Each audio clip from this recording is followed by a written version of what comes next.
8, 7, 6, 5, 4, 3, 2.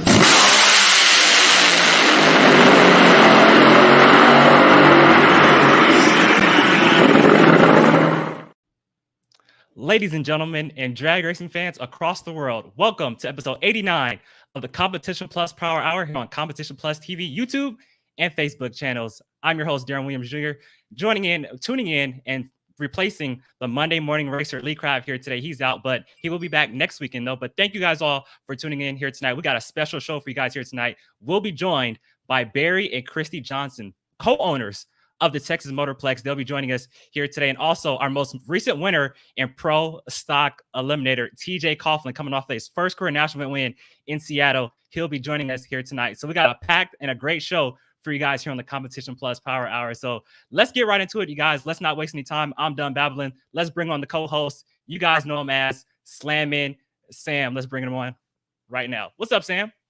Yo, Darren. Week 2, man. What's up? What's going on? Week 2. Hour. That's right, man. Week 2 to have you on here, man. It's always good to have you on chit-chatting. And as Lee and I like to say, yakking it up about that drag racing news, yes, sir. Everything that's going on. But, you know, we couldn't do this without the boss man, Bobby Bennett, Competition Plus, and Weldon Pumps, our sponsors here for the show. So super excited about that. Competition Plus TV. Hey, first and foremost, guys, girls, kitty cats, if you want, you know, everybody that watched the Tiger Kings and everything else, you cool cat kittens out there, this is what I need you to do. If you haven't done it already, like the show, give us a thumbs up. If you've already done that, I need you to share this. Hit the share button. Yes, sir. Send it to somebody. Send them a message and say, hey, tune in because these guys are about to yak it up. And third, go over to YouTube after the show, though. Remember, write yourself a note, sticky note, like I do. I write myself notes all the time. Write yourself a note. Go over to YouTube. Hit that notification button and hit subscribe. You don't know and you don't understand how much that helps us out. So please go over and do that. Competition Plus TV. So go ahead and check that out. But man, Darren, like you said, we got a jam-packed show here tonight. I mean, I'm ready. Racing's coming up a couple of days. The swing is over. We took a break, but so much to talk about, so much to unravel. So, I mean, Darren, where do you want to start? Well, where should we start? So, I mean, even though the Camping World Series in itself wasn't in action this past weekend, I mean, we had a lot of racing across the nation. You talk about the Night Fire Nationals in Boise, Idaho for the Nostalgia Race was there. Night Under Fire in Norwalk, which was a great event. Bobby Bennett was out there this past weekend. We had the regional race at Juliet this past weekend. So there was a lot of racing, you know, even like I said, even though the Camping World Series wasn't in action, we saw a lot of drag racing this past weekend. So where do you want to start? I'll leave that up to you. We definitely did. And you know what? I want to save the Night Under Fire for Bobby because, you know, he's probably tickled pink. You know, he's probably sitting there back, and I can see him in the studio right now. He's got that grin on, and he's like, "Man, oh my God, I can't wait to talk about this." He's got something to talk about, so we're gonna let him yik yak and talk it up about that. But you know, this is what I want to say, Darren, because I continue to see it. I talked to Lee about it, as I did see a comment in here from the Monday Morning Racer, Lee, as he is traveling. He's in Billings, Montana. Lee, Billings, Montana. You got to go to the Red Door. It's nothing bad. Go to the Red Door. You got to check out, what is that pub? There's another pub that's kind of down the street. I've walked there. There's some good eating places. I'll text you where to go, but definitely Billings, Montana, and you got to go check out the Heights where the airport is, up on the Heights, man. Beautiful, but you're only 6 hours away from me, man. 6 hours away from me. So yeah. So everybody in here, if you haven't liked, comment, subscribe, do whatever you need to do. But this is what I want to talk about because everyone wants to say that drag racing is dead. Drag racing is a thing of the past. Motorsports in our generation, like we talked with Buddy Hall, is falling off. What would you say right now if you weren't in tune with NHRA? What drag racing series would catch your eye and why? Oh, off top is the Heritage Series. I mean, you talk about it. Most of the racers are from Southern California. I'm a Southern California guy.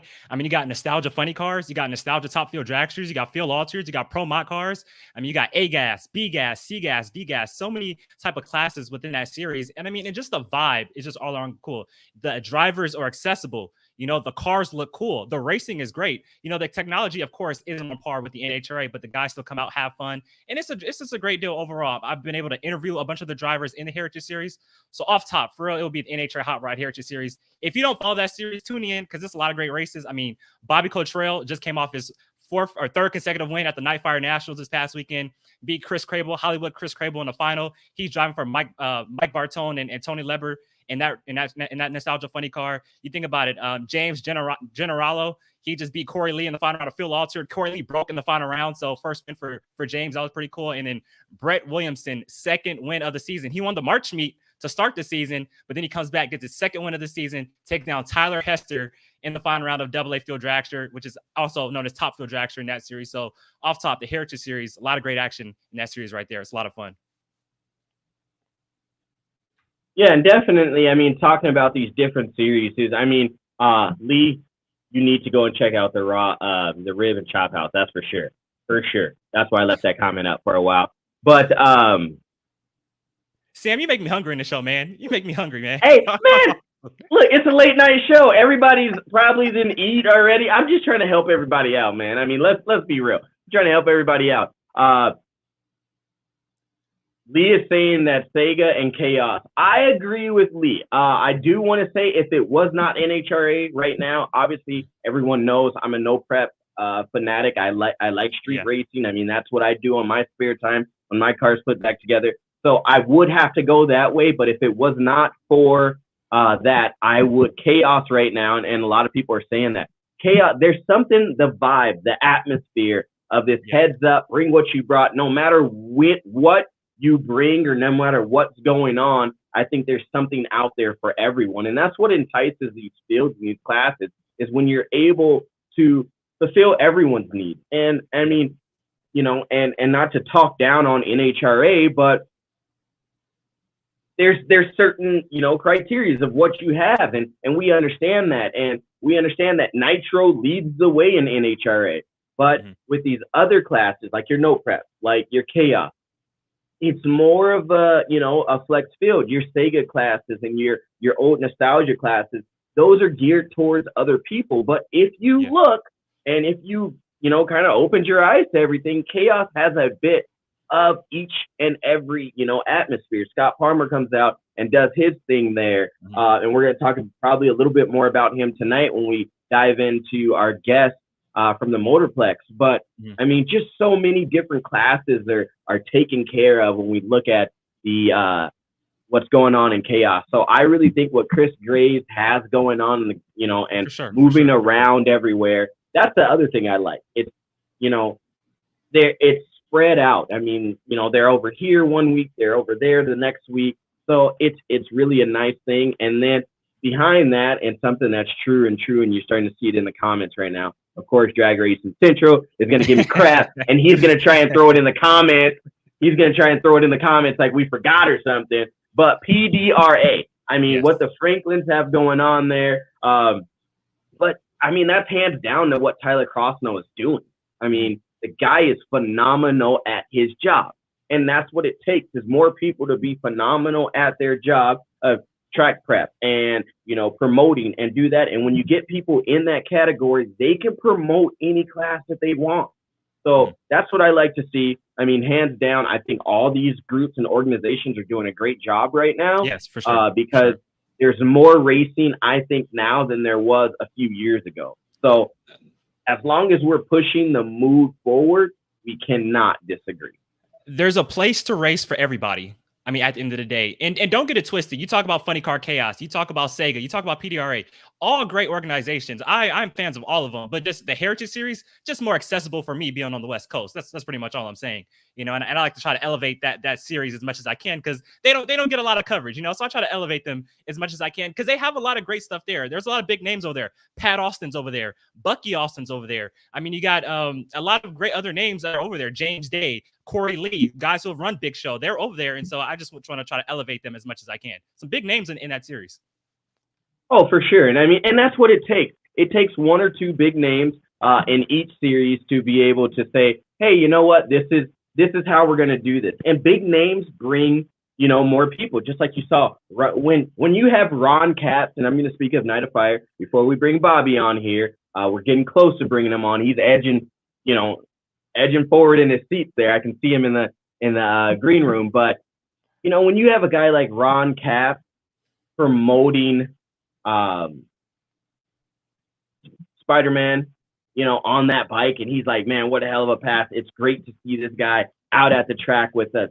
That's what this sport needs. We need more racers supporting other racers. We need more media people supporting other media people. That's how we grow.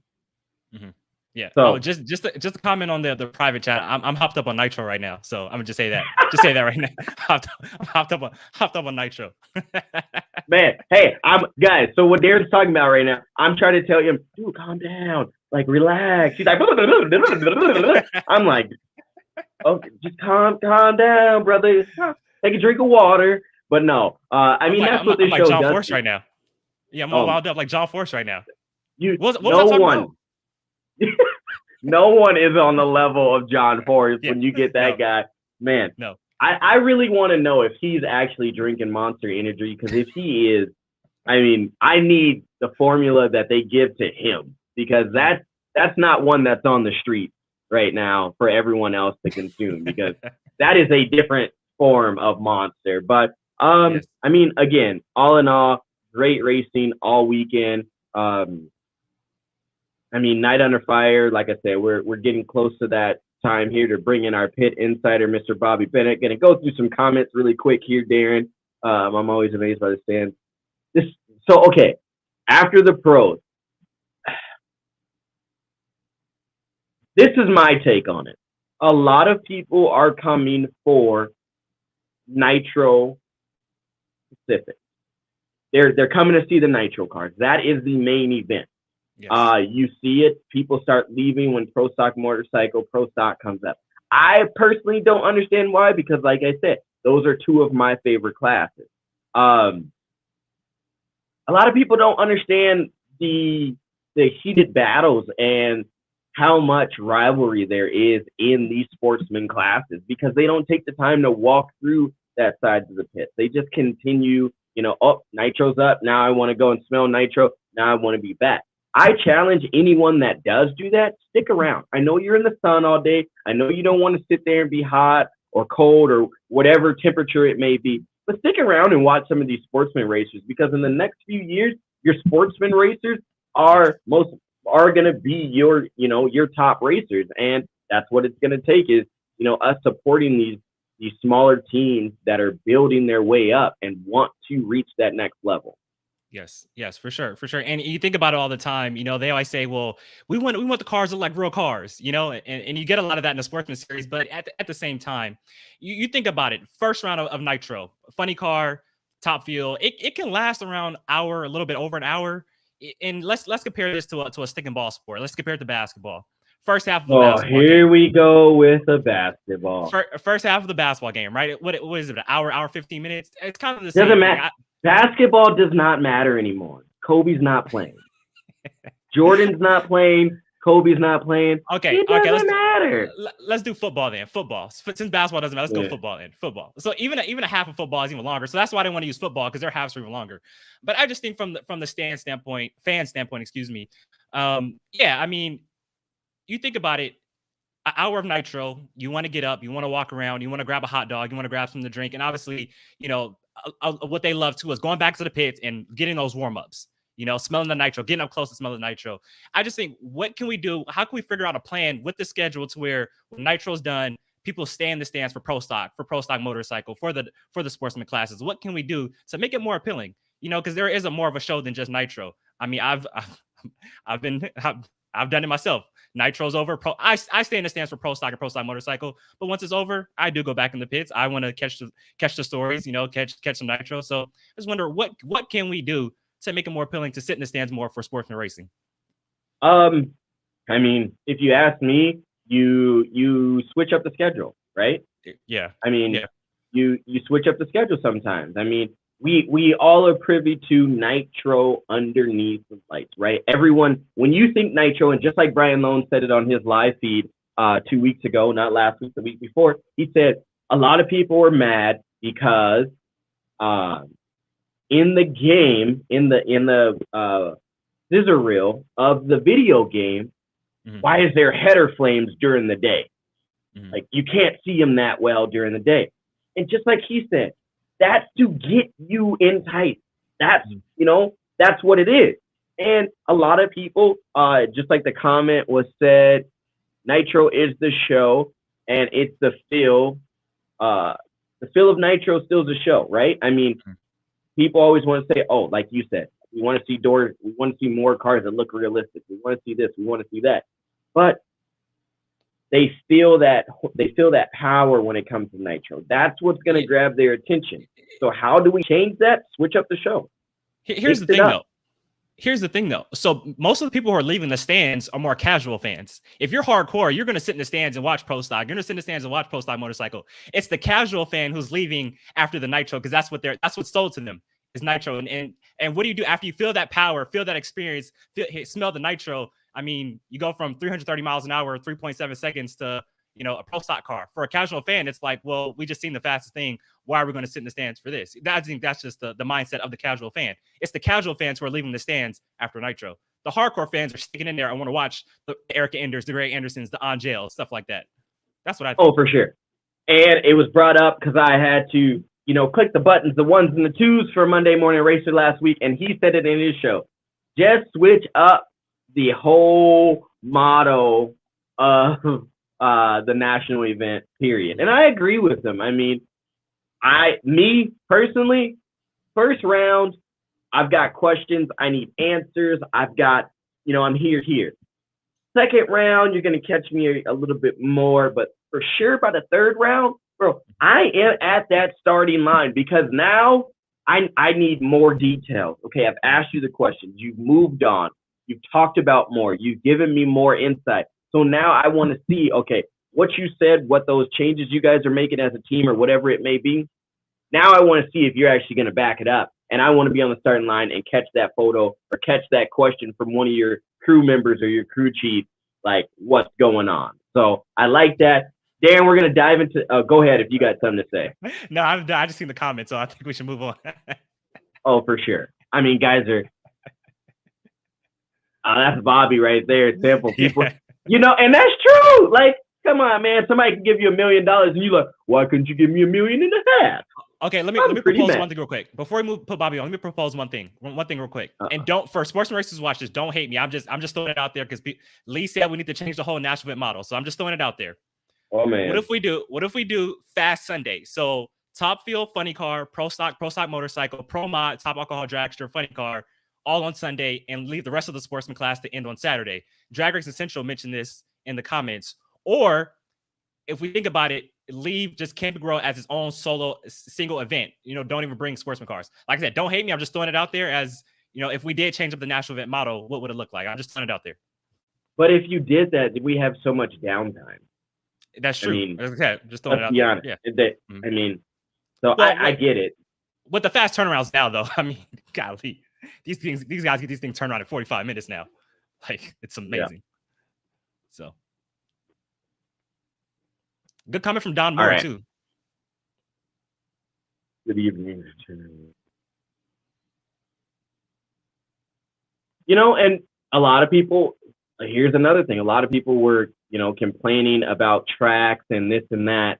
But tracks have been packed lately. I mean, I've seen a few of them, and a lot of these tracks are packed right now. So, I mean, we can't complain.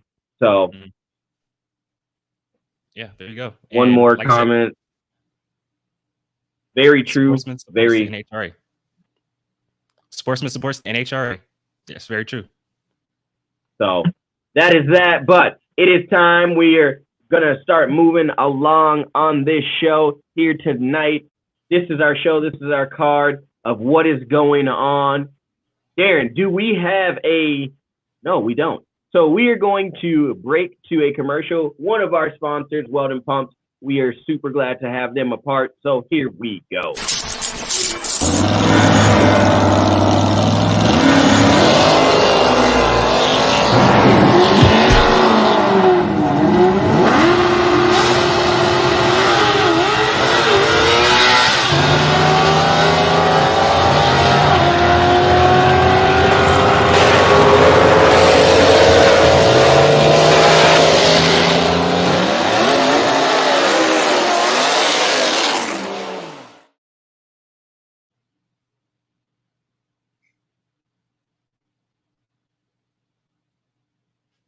Mr. Bobby Bennett. I demand my own button. You demand your own button here. No, I gotta Bobby, have you my don't own get. button. No. Why? Okay. All right. First off, I thought y'all were Lee's friends. I thought you were What do you mean? his friends. Yeah, I hope you didn't send him to the Red Door on Columbia Avenue. That's a house. I don't know what you. No, nothing like that. No, it's a bar. It's a good bar. I'm just saying. Don't ask me how I know, but it just look. down there. No, Bobby. Well, he'll come back a different fella. Bobby, this is a family show. We don't speak like that. It's a family show. That's why I'm trying to get y'all to not send him there. Okay. No, not that Red Door. Let's clear the air on this whole sportsman and full grandstands things. I have a better chance of becoming a Chippendales dancer. Oh God! Getting full stands. And let me tell you why. Come back, bring me back. Don't make me my own person here. Okay. In the 1970s, when y'all were just a dirty thought in your parents' minds, okay, NHRA used to do their qualifying. You had 10 staging lanes, okay? They'd run everything out, run top fuel, funny car, that maybe they'd run like 5 pairs in qualifying. There were not set times in qualifying. You with me? So yes. Everything in lane 1 was top fuel, so they'd run about 4 or 5 pairs of top fuel. Then they'd hop over to lane 2, run 4 or 5 pairs of funny car, pro stock.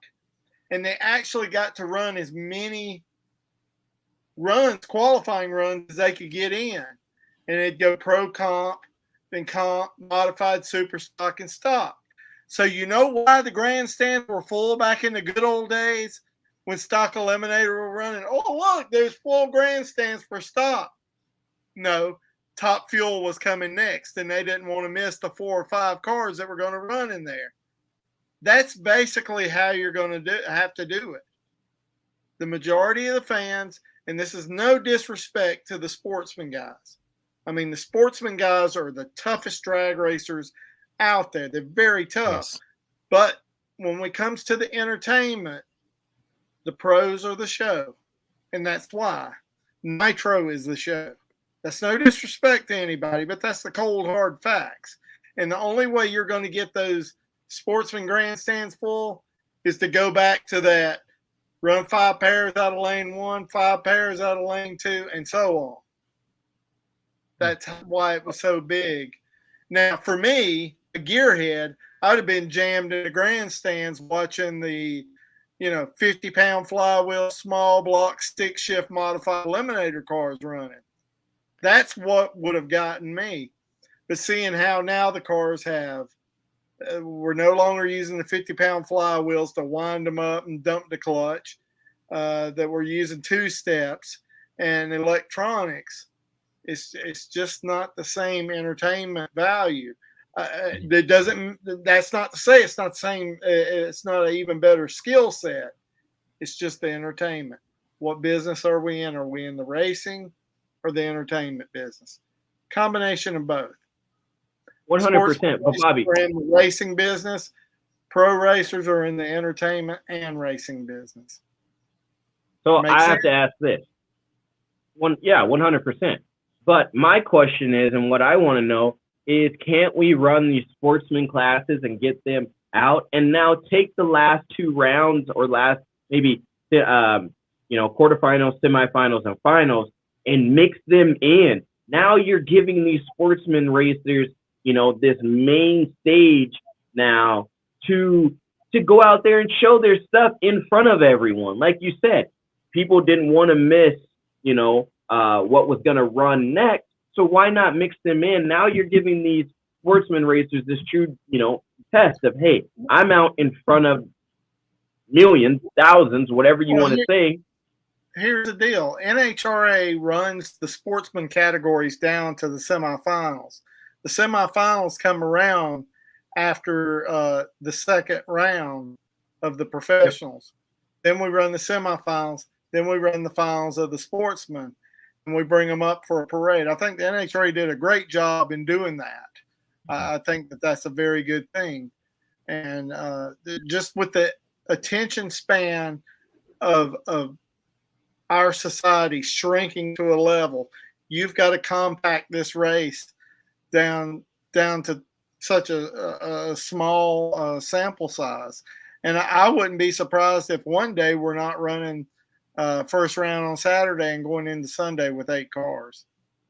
Just, I'm thinking that as the attention span of the world starts to shrink, it may be a choice we may have to make to retain the viewers on TV and there.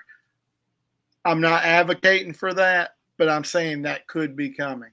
But anyway, guys, let's get to the insider stuff.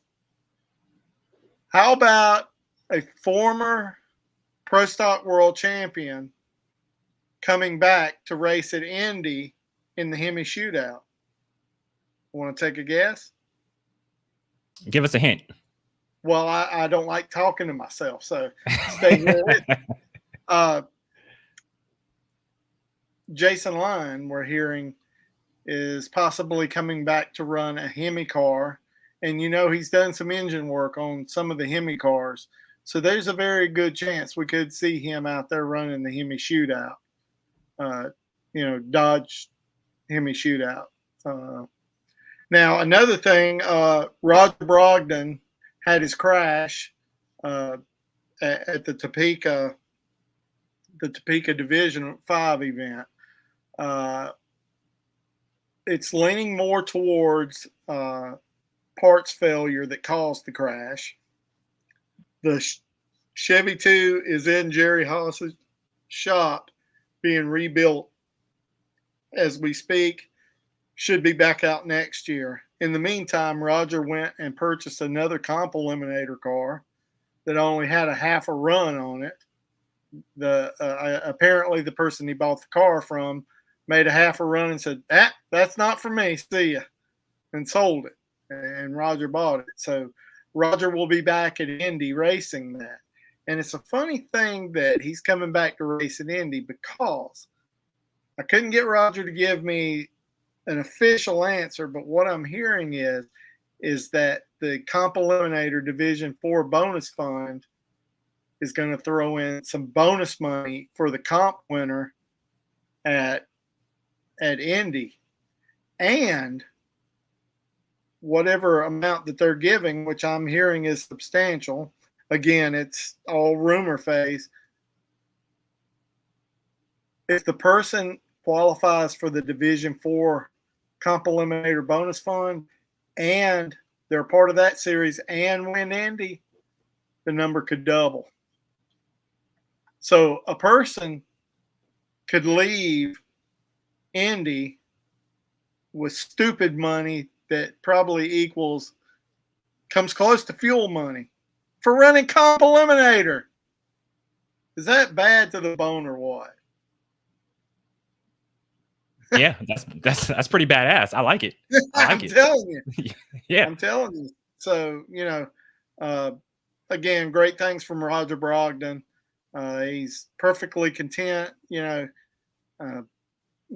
Comp Eliminator. I think he's over Pro Stock, but the things. I've even heard that there were rumors of the long, skinny cars in his future. So you never know.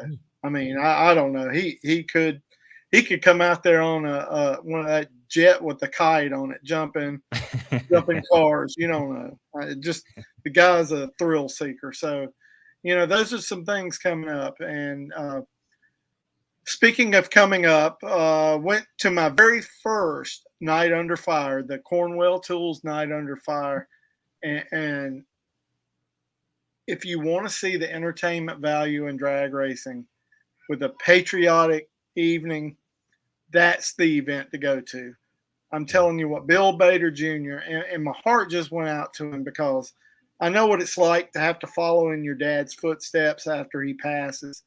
But Billy, he came out there and his dad would have been proud. He was on time. The show was perfect. and he just presented himself well from top to bottom. He did a great job. So right now I am finishing up an almost 40-minute video on NIDA Under Fire, the video. It's either the video or the movie. I haven't decided what I was gonna call it, but it goes behind the scenes with the drivers' meetings, Bill Bader Jr. talking about the event, the incredible fireworks show from 8 different locations. 8 different yeah, there you go. 8 different locations on the Summit Racing Equipment Motorsports Park, or Summit Racing Motorsports Park, whatever. We know Summit sponsors it, but 8 different locations they were firing stuff, and nobody can blow it up like the Baders can. So that video will be out tomorrow evening.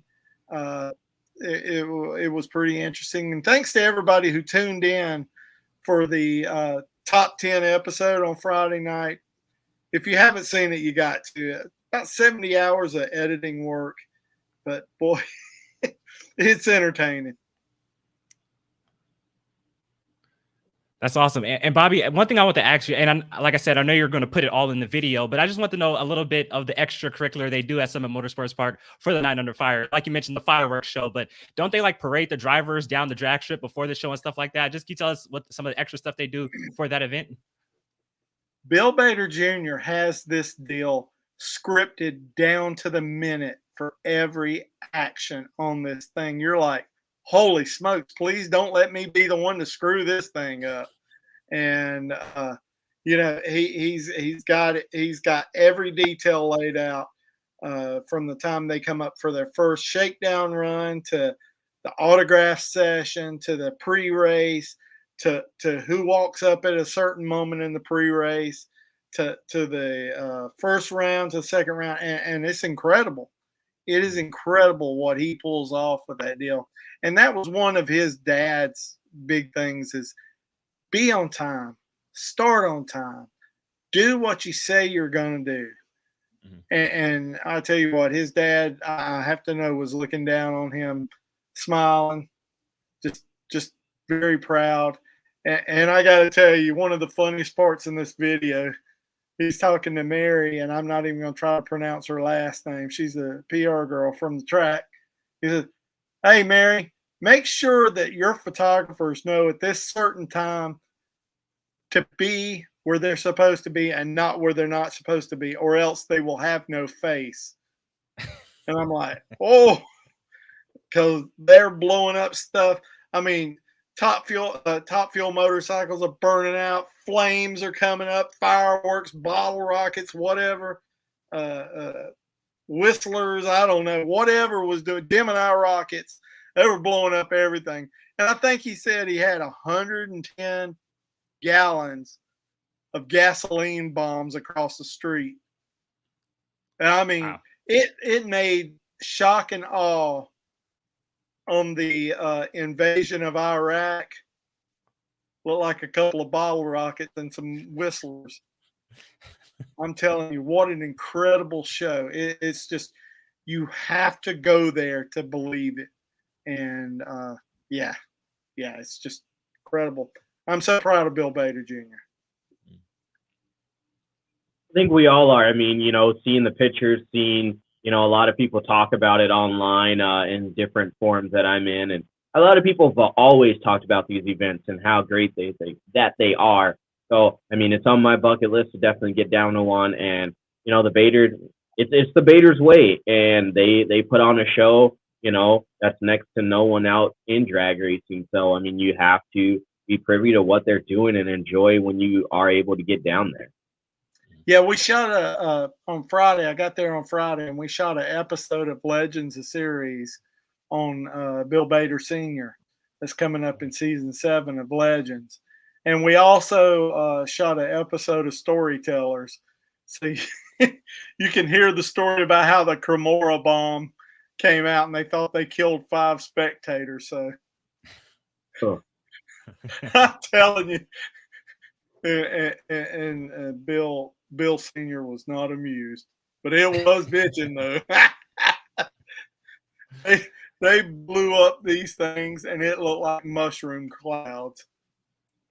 And I think everybody along the fence line left the racetrack with less eyebrows than they had when they came there. So anyway, guys, that's all I got tonight. I got to go back and finish up editing, go to bed because that 5 a.m. comes early. Awesome. Well, I'm Yes, looking and we forward to always the thank episode you of for Legends Series. Oh no, you go, Sam. Yeah, and no, I was just saying we always thank you for your insight that you give us, Bobby, and talking about all these different series that are going on. But we will actually show a little clip of the top 10 that we have here as you go, Bobby. And then as soon as we get done with that, on our card for tonight, we got, like I said, a jam-packed show. Next up will be TJ, as we know him, Mr. Coughlin. We will be talking with him very, very soon here shortly. But Bobby, the boss man, the man in charge, thank you again for, coming on. Hey, you're a great team member. Oh, tell TJ that he can rest easy because I'm not going to be grilling him with the questions. he sees me coming. He says, "Oh boy, I'm going to have to answer some serious questions here." But anyway, plus the questions. If you want to see my interview with Glenn Cromwell, NHRA president, as you can see, I didn't pull too many punches. I kept them coming. I kept bringing the heat. Even though I was never a pitcher when I played baseball, I was bringing the heat. There you go. Well, Bobby, it's been a pleasure. And right now we are going to take a glimpse at the top 10 that just aired on the Competition Plus YouTube channel. Newspaper writer up there at that time. We had beaten Ruth several times, and so newspaper writer comes out with a report one day, what beats the king but an ace, and that's where it came from, and that's it sort of stuck from there. The guy's is it his nickname that's cooler, or is it his whole kind of persona and presentation?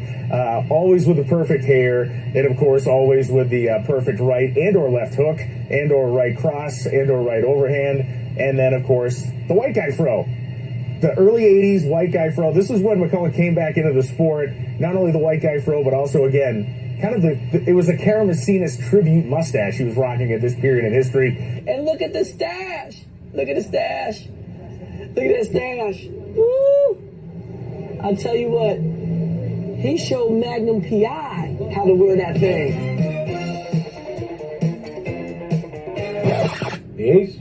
Well, we'll comment, but it's going to be very nice because we love the ace. He's a very nice guy who we don't want any beef with at all. Because what I've seen, he looks undefeated and scuffing to me. Yeah, he definitely, I mean, when you have a shirt that made up that says don't be the victim, you know that, I mean, he definitely took Gordon Minio out. One time he punched Sid Waterman in an elevator. He was a rich woman's lover and a poor woman's dream. That's edge to edge. TJ, what is going on? Hanging out here in Ostrander, Ohio. There you go. Darren, I'm going to open it up to you first, man. I'm going to let you grill him with the first couple of questions. I'm going to sit back and enjoy everything. And then TJ, I'm going to hit you with those good questions as always. But go ahead, Darren. Oh, bring it on. Gotcha. Let's do it. Well, first off, TJ, congratulations on the win out in Seattle. First career national win in pro stock. Big ups to you on that. So just tell us, what's life been like since the win? Like, how good has life been since then? And how eager are you to get back out the racetrack in Topeka and go for another one? Oh, gosh, it's an absolute honor to win in pro stock. That's for certain. I've been watching the class since as a child. And to do it with the Elite Motorsports Group is absolutely awesome for as hard as everybody works. And it's one big unit there. Everybody works on everybody's cars, and it's more than just a team. It's a family, and you have to be there to witness it. And you just brought up something, about this whole elite family team. I've been in you guys' pits numerous of times, eating with you guys, joked with you guys, sitting on the golf cart. What does that mean, every race weekend when you guys are together, of having that community, having that team where even if you don't want to talk to someone that's directly on your team, you can go, a trailer over and talk to someone and get whatever it is off of your mind, or, whatever questions you may have. It's pretty cool. It's almost surreal. I mean, we're all there for the same thing, essentially, for the love of drag racing, especially pro stock.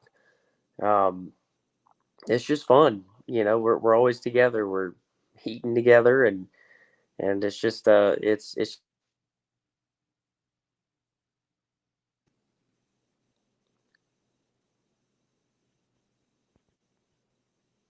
Oh, do we lose TJ? Yeah. Is he back? My back. Yeah, You're back. You're back. There we go. All right. Okay. I got spotty reception. Well, TJ. So you were just saying. Oh no, you go. Go ahead. Oh, I was just saying. So for you guys that didn't hear, I think he was saying that everyone is just a team. It's a great atmosphere, and like you said, you guys are all there. To one, be a team as Team Elite, and two, everybody is chasing, that Wally at the end of the weekend. Everybody helps each other. It's cool if one team gets beat, they're helping the other teams that are still in. So, because with the quicker turnaround times, you really got to hustle in between rounds. So there'll be times where, if one of the other cars gets beat, they'll come over and pack the chutes. And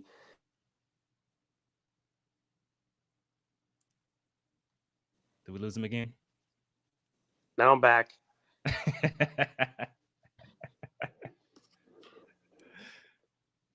There we go. Okay, I think he's back. Yep. Yeah, there we go. Yeah. And so we TJ, go ahead, Darren. I was just going to ask. So, and no question how talented you are behind the wheel of a race car. I mean, that's never been a question. You're one of the most talented dudes out here. I just want to say that firsthand. But you think about Elite season so far here this year. From a driver standpoint, when you see Erica go out and win 6 races this year and Aaron go out and win 2 in the dominance, from a driver standpoint, do you put a little more pressure on yourself to say, hey, I need to, put myself in the action and add my name to the hat of winners when you see them going out and having that much success from a driver standpoint? Say that again. You're kind of breaking up there. Oh, no, I was just saying, from a driver standpoint, do you put more pressure on yourself when you see your teammates going out and having great years like Erica, winning 6 races and Aaron winning 2? Do you say, hey, I need to get a piece of that action? Oh, absolutely. It definitely elevates your game being surrounded by people that are winning and are great drivers too. So plus you learn something. Mm-hmm. Oh, that's huge right there. I want to bring in a fan question. And I think this is kind of cool. This is a great question from Kenny. Does everyone in the Coughlin family have a win in NHRA right now? I think that's going to be I would say, I don't know. I don't think I can answer that. Yep. Yep. I know all my uncles and my dad have. My grandfather has. Yeah. But really, that's, my little cousins and Mike's 2 kids are pretty young and just getting started in super stock and super comp. So I would say you'll should see some more action. Well, and then you guys have a car in the no prep world. So that's going to be interesting. I'm excited to watch Paige run the NPK series. That's going to be really cool. That's been a heck of a project. That's been a long process. I think they've had some issues getting some parts, and just putting that car together has been such a task, and it's going to be really exciting to watch her do that. It's going to be a heck of a difference from a super comp dragster. Yeah. So does she have an NHRA, under super comp or anything? Does she have a win too there? I'm guessing so. I don't think she has. I know she got down to 5 cars a few times at some points races. Okay. Oh, pretty much everyone does. But, and I'm going to ask this question. TJ, if you want to answer it, you can. If you want to defer, the picture that was shown of you and Scotty Woodruff, just with everything that's kind of transpired with the whole Jag, everything, and changing of hands, did that question of did this win mean more? It's one of those generic questions. But honestly, with everything that's gone on in the last month or two, did this one mean a little bit more to you guys?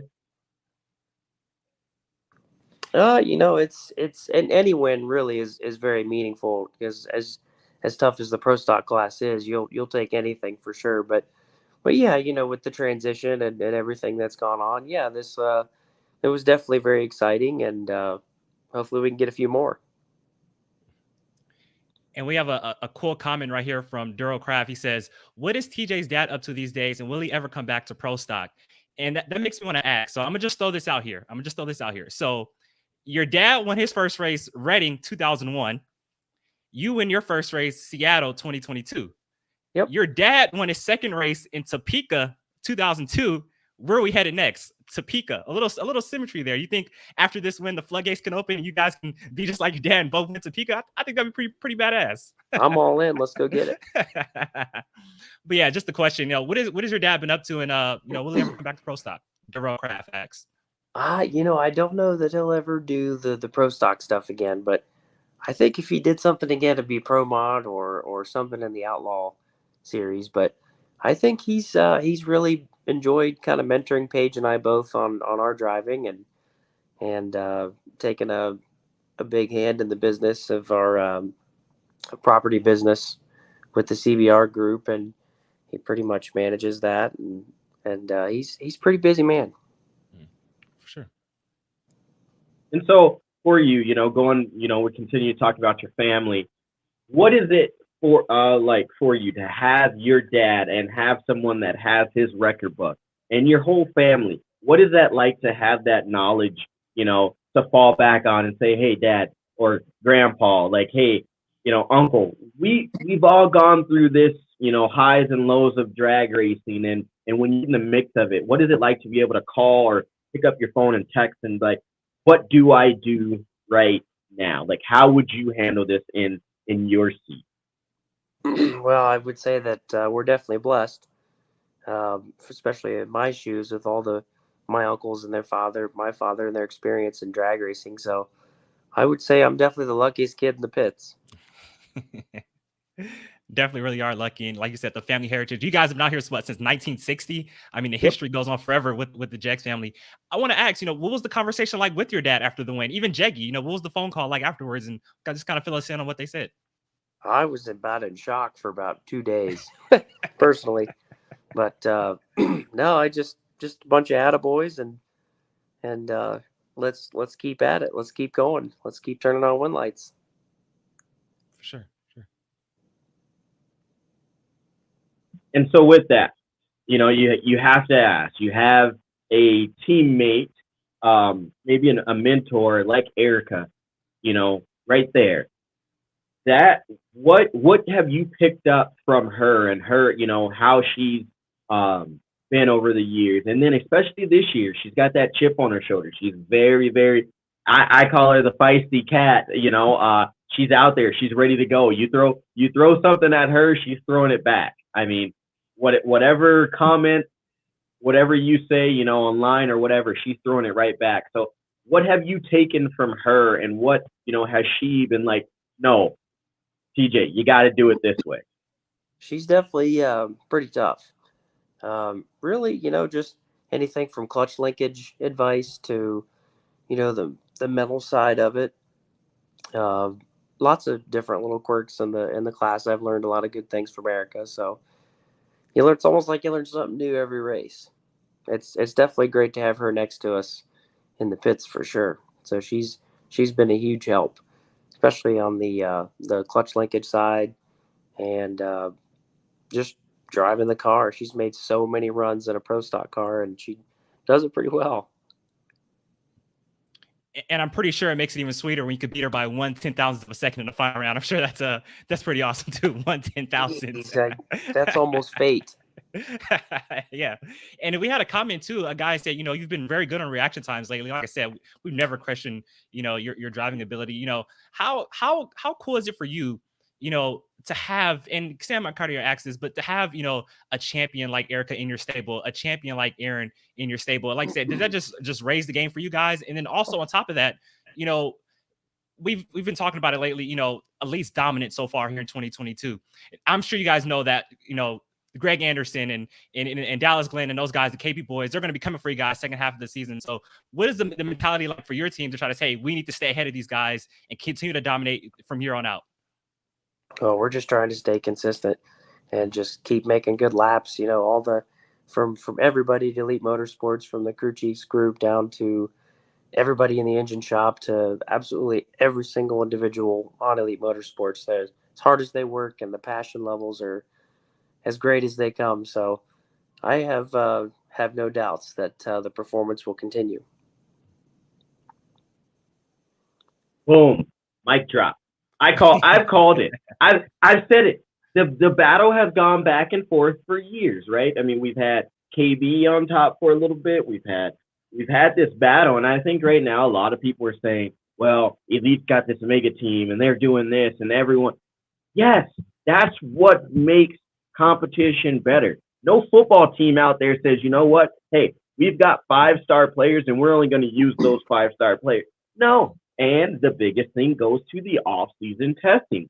What Richard Freeman and the whole Freeman clan has going on, and I don't mean clan in a bad way for anyone that's out there. Please don't take it that way. All jokes. But I'm just saying, what they're doing in the off-season.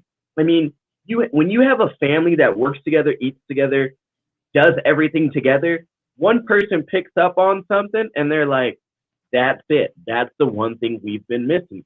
And it's a trickle-down effect. I mean, you have Aaron that's running great. You have the Quadra brothers that are running great. Yes. Mm-hmm. You have Bo comes in, Bo says he's in retirement, but we all know that let's be honest, Bo's coming out full-time in the next year. I mean, we all know it. I mean, he can't get enough of racing. He loves it. Everyone loves Bo. Well, not everyone, but, a good group of people love him. So you can't hate what Elite's doing. They're testing. When you have your own engine shop, you're producing it, making it affordable for other racers to come in and be competitive. You've figured it out. Period. It's pretty exciting. That's for sure. It's definitely helped the class of pro stock and just adds a really exciting twist. And I'm just extremely humbled and happy to be a part of it. We got an interesting question here. I've always wanted to know this. So Don Moore says, saw your AFL car this weekend, obviously talking about Mike Coughlin at Route 66 Raceway. Strong hot rod makes some strong passes. So question, is this the same Mike Coughlin who ran pro stock trucks back in the day? I always want to know that. Okay. Sure okay. is. Okay. So it's the same Mike Coughlin. Yep. Okay. Gotcha. I just want to clear that up. Okay. There you go. Mike Coughlin's now in top alcohol jackster. That's pretty cool. He's in a great car, in the McPhillips boys car. So that thing's fast. Mm-hmm. Your former car too, right? Yep. Same car. There you go. Then another thing, TJ, I've asked you this in the past multiple times. How do you stay so calm when you are around those Freeman boys all day? Like, how do you do it? Because I know between Royce and Chase, there's just no way. So what's the secret to TJ staying cool, calm, and relaxed all day at the track? I'm used to big families, so when it comes to racing with family, that's just normal to me. And I just take it all in. I know I have a job to do from my end. That's let the clutch out and bang the gears. And it's fun. It's really enjoyable. It's really fun with that whole group. And anytime I go to the races, you go over to the elite pits, and it's like you said, it's like a family. All the teams come together. There's so many fans out there. Erica signing autographs, you're signing autographs. I mean, it's just like close knit community. Richard Freeman's always out there talking to people. I gotta ask though. So after the DNQ in Houston, what was kind of like the team morale afterwards? And was there kind of like a sit down and say, hey, let's do this and let's try to turn this program around leading forward? Because it seems like ever since that DNQ, that's when the flip has kind of like switched for your team.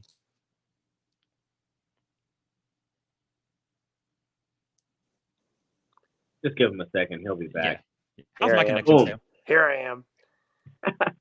The car was brand new, and we didn't have many laps on it. Mm-hmm. So really, we understood, this could happen. Mm-hmm. We've since then found a magnitude of errors in the car, And since then, we've fixed them and we've gotten a whole lot better. And that's thanks to guys like, Rick Jones and Mark Ingersoll. They're worked hard to solve the puzzle of a pro stock car. They're works of art. No two cars are the same, and they did an absolute hell of a job getting the thing to come around because it's fast. We got a great hot rod. Mhm. Everybody there at Elite, they rallied around it, and we got a competitive race car. So it's kind of like taking a step back to move forward. Like you guys bring out the new car, you knew that was kind of a possibility. So it's like it's kind of taking a step back to move forward for the bigger picture. Is basically what you're saying. All right, I'm back.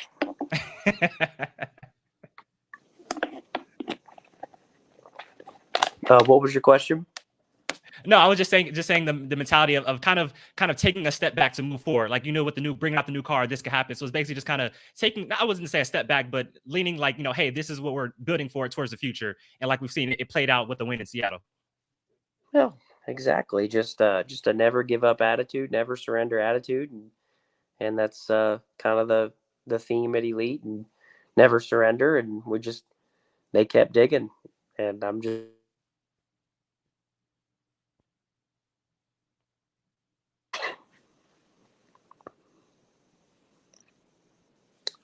All right, got this question for you here. Since everyone kind of in the Coughlin family has done their own thing, if TJ was not driving a pro stock car, where would he be? Oh, geez. I love drag racing so much in general. I don't know. It's a tough question. Probably bracket racing on the high dollar bracket racing circuit. The payouts are good. The racing's tough. And it's just what we grew up doing. If we weren't chasing the pro stock stuff, and we were out there bracket racing or running super gas, super comp. So you'd probably catch me at a high dollar bracket race. Well, I mean, you've driven top field dragsters, you've driven pro mod. I feel like, is a funny car in the cards. I mean, could we see about a funny car? Like, I think that'd be pretty cool. I'm in. I'll try it. I got a suit. I don't think it's expired yet. I love it. That's what I like to hear. All right.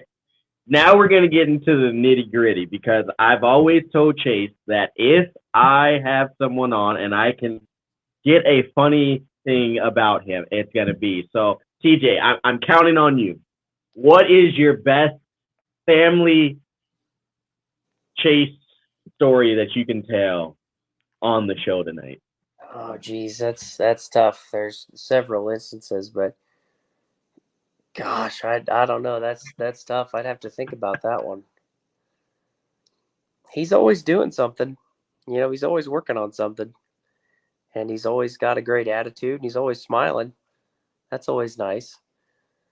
Oh, geez, I'd have to think about that one for a minute. All right. Well, there's probably several good ones. I don't know what I can really tell, but.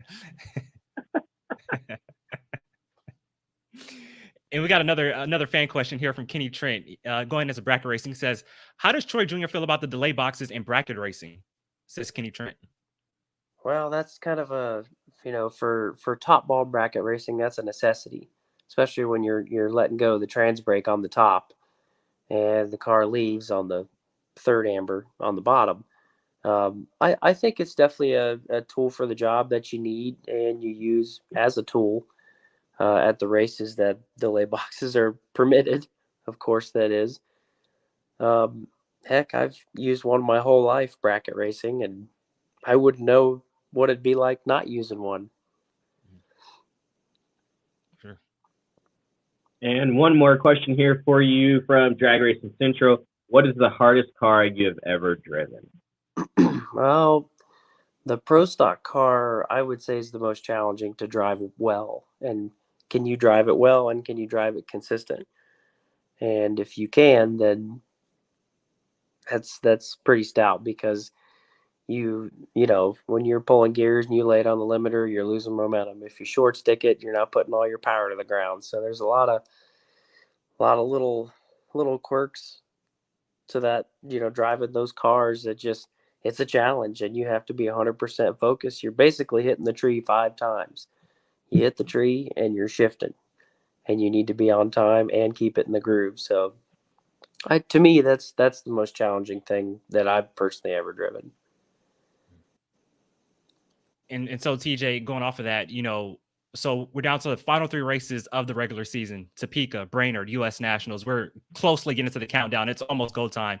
What's the mentality for your team right now heading in? Like, what's the mentality for you guys? Like, hey, I know it's continue to win races and win races, but what is the thinking as far as your team as we head into the countdown 3 races from now?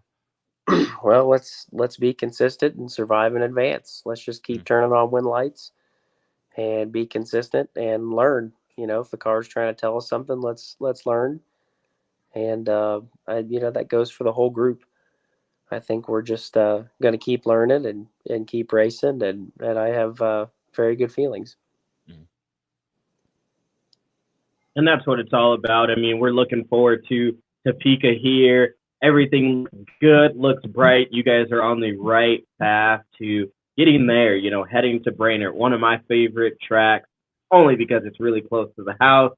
But, the zoo and everything else that's then we go into Indy. So looking forward to everything. Like I said, continue up the good work, continue up the success, and we hope to see you in the winner's circle a lot more. Well, that's definitely the goal, and we hope to see you there too. For sure. Yeah, TJ, congratulations on the win. Oh, no, I was just going to say quickly, TJ, congratulations on the win, and hopefully this opens the floodgates for you and you win a lot more. So congratulations, man. Big time. I appreciate that. Thank you very much. All right, everybody. Thank you for your time, TJ, and we will talk to you at the track very soon. Thanks for having me on.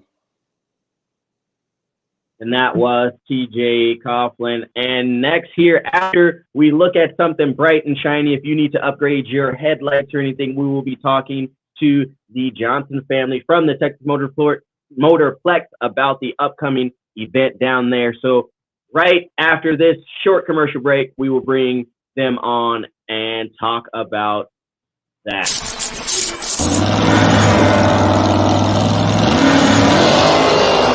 Classic car owners, make your headlights over twice as bright with Holley Retro Bright LED headlights. A plug-in replacement for those dim halogen seal beams, Retro Bright maintains that classic look and lasts 6 times longer. Stay safe and click the link below to learn more.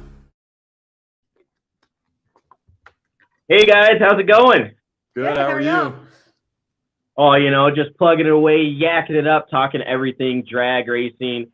And that's why we have you guys on, talking about the Motorplex, year number 2. I missed it last year, but we're going to make sure the stars align, everything lines up right. My mom's moving to Texas, so I definitely I have to be back home to see what is going on down there and in it. That was going to be my first question, is if we could expect you to join us this year. So I'm so glad to hear. Hopefully you can make it out. Yeah, Darren. Yes. Are you going? Yeah. So I was at the Stampede Speed last year. I went and it was amazing. I had an amazing time there last year. You guys did a great job. And also, here's the thing. So I was talking to my grandmother a few months ago, and she was like, hey, her grandmother owned land in Ennis, Texas. So Really? I actually have roots. I actually have roots down in Ennis, Texas. So yeah, just found that out. Well, hopefully it feels like home to you. We can't wait to have you back. We're real excited. We've been busy at work, and we're just ready to put on another good show. We have a great team, and we're working hard. So year 2. No, we're not even going to go to year 2 yet. Let's rewind. Year 1. When you guys are sitting down and I'm going to call it the ready room. That's what we called it in the Army and, in work, the ready room. You're getting ready and you're looking at this idea of, hey, we're going to put on a week-long event. We're going to change what drag racing and what motorsports looks like. What was that idea like? And what was the momentum going into this? Like, how is this all going to pan out? Wow, that's a great question. It was wild last year. We spent hours and hours in a conference room with our team, and everyone contributed. It was a team effort, and we didn't know how it was going to pan out. We had the suites were down last year. We were in a big remodel, and we had a lot going on, and it was just an exciting time. Yeah, I think it was it was one of those things where, I mean, if you guys know anything about my dad, he's kind of a mad scientist. And, you know, back when I was 2 years old, he built the track. And so I've been involved in drag racing my whole life. And it's been a super exciting thing to grow up in the sport and to see the sport grow and to see it move and to bring in new generations. And I've been at the track now about 15 years working with my dad, and Barry's come along board to help us the past few years as well and to join the family business. And you know, our vision for drag racing is to continue to help it grow and help the sport just move in a new direction in some ways, and also just give a lot of credit to the, you know, the past and what all the founders did to, you know, to push the sport along. But we also want to just introduce it to a whole new fan base. That is the whole purpose of the Stampede of Speed, is to bring a whole new audience into drag racing to see the Fall Nationals with the NHRA coming into town. And so, you know, we just were trying to figure out as a team, what can we do to do something different and to really celebrate the idea of Texas and to bring people and bring them into the state, to give them the experience of the true Texas hospitality, where they can come in and they can see all types of racing, from NHRA drag racing to, you know, whether it's Scott Palmer doing some of his crazy stuff one night to pro mods. You know, we kind of have a little bit of everything. And so last year we just thought, you know, we actually came up, it was actually my dad's idea. Barry and my dad were sitting together having a talk one day, and they were like, why don't we make this even bigger? And so that's when we brought in Nightlights. We've had this relationship with them for years, but we brought them in to kind of kick off the start of the Stampede of Speed. We release all those Chinese tie lanterns into the sky. And so kind of, you know, just after sitting around the table with our team, we were like, okay, what can we do? And, you know, the wheels started spinning, and it just evolved. Exactly. And we literally had no idea how we were going to pull it off. I will tell you, there was a lot of prayer. There was a lot of checking the weather. There was a lot of just hard work. And I mean, I will say blood, sweat, and tears. And obviously, you know, in a lot of ways, it was a huge success. We learned a lot. We have a lot of new things we're bringing to the table. So it's not the same show every year, but yet we also want to, you know, continue to do some of the things that worked well. I mean, that's a really long answer, but, you know, it was exciting. And I mean, we're very proud of our team, proud of our family. I mean, our kids watched us work hard. All they want to do is work the Motorplex one day. So, you know, I feel like we're doing something right in the sense of instilling hard work and just a team, a family. Our team is our family, you know, so. That's amazing. And I want you guys to see this comment here from Paul. He says, the best experience I've ever seen, the Stampede of Speed. I've been going to Texas Motorplex since '86. So, I mean, that is huge for someone that's been going there that long to say that about you guys. Yeah, I appreciate that. That means That's a lot. awesome. Yeah.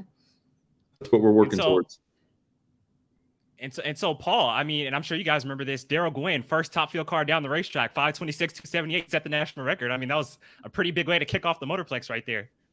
That's right. We've had a lot of really cool history over the years. I'm sure, you know, you guys have followed along, and, you know, it's just been really special to be a part of it and to now walk alongside my dad and get to learn from him. And, you know, I've watched it my whole life, but to be able to, you know, really sit there and to listen and learn. There's so many things I don't know still. I mean, the man is full of all of this information that I just feel like I'm trying to follow him around with a recorder all the time, so I know all the details and why he did what he did when he built it. You know, and he's the brains behind it. You know, he's the drag racer. He knows what, you know, needs to happen. I find myself being more on the entertainment side. Barry's our businessman. He knows, you know, he's great with organization and managing people. And I enjoy putting on, you know, a good show and having hospitality and putting on events. So I feel like together we're kind of the three amigos. You know, we really are a good team. And then we have, you know, as you guys know, we have some of the most incredible team members on the face of the planet on our, you know, Motorplex team. Without a doubt, the best track prep team in the nation. So we're very fortunate. I mean, I know last year when we were talking about it and we got together, Lee and I were on the show talking about it. Lee and I made the statement that I think we should do something with the rodeo. I think Slam. I really do. I mean, you got Slam and Sam, and you got the Monday Morning Racer. We could throw Aaron out in the crowd somewhere if he's able to come. And we, you know, it's kind of weird, you know, living in North Dakota myself, you know, having roots in Texas, in Houston, Dallas. But I've always kind of wanted to be a little bit of a rodeo clown. I don't know why. It's kind of crazy. I probably shouldn't say that out loud. But if there's a way that I can put on face paint, talk a couple crap, and run away from some bulls or something to keep people entertained, I mean, I'm up for the challenge. I'm up for the challenge.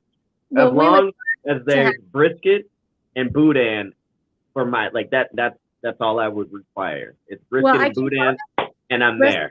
I can promise the brisket. I have to look into the boudin. We are having, we are having that barbecue contest, Jambo's Shootout, that day of our. So, obviously we're 10 days in. We have a full 10 days this year for the race, and we're starting off with the Funny Car Chaos World Finals on Friday and Saturday. Saturday night we're having a pit party afterwards with a concert that will be announced soon. The headliner there. We announced our headliner for the music festival today. So that day that you're talking about with the bull riding, our Stars Over Texas Music Festival, headlining Brett Young, and then we have Wade Bowen and Shane Smith and the Saints and LV Shane and Kylie Frey. That day is the day of that bull riding. So if you want some good music and to release some lanterns and be a part of that bull riding, we got the perfect arena for you. We do. Yeah, we're ready. Come on out. That first bull that came out last year came out flying. Man, it hit the it hit the fence. It was the meanest bull I ever seen in my life. And so we're gonna have a show too. So we got a perfect arena for you.